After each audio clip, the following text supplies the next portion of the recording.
May Mendoza update and happy Friday Dabber Cut sa Eat Bulaga. Ang outfit ni May. Nakarolit sila. May papusod pa nga si May. Kamamas ko mo! Dahil 20 days na lang! Yan, 20 days na lang. Ito, please na. Yung ngayong December 2025. Yung kainan! Ay! Kainan! Ang Ano? paglamon! What about you, Yul? What are you excited about this Christmas? Nakita kong pina po, for vacation lang. Ay, in Korea! Oh, we'll miss you! Korea! Ikaw, Karen. Pagkain talaga mamahalan. Pagkain ng Christmas. Saya-saya. Ako pa yung regalo pa ng nanay tatay ko. Yeah. Uy, shout out.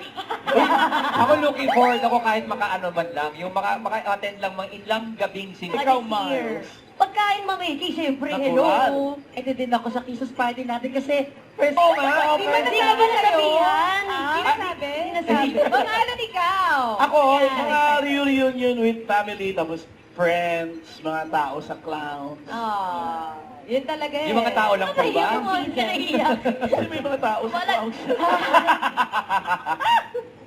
Ikaw ba? Ako! Sa December 7 ako excited. Tama ka na. Ako din, 7. Reunion season. Yan. Halika na, ituloy-tuloy na natin ang early Christmas gifts para sa Team Studio. Let's play! Pero, Merry! Jingle all the way! Hey! don't forget to subscribe, click the notification bell for my update. This is Richard the Action Live. Stay tuned for more videos. See ya.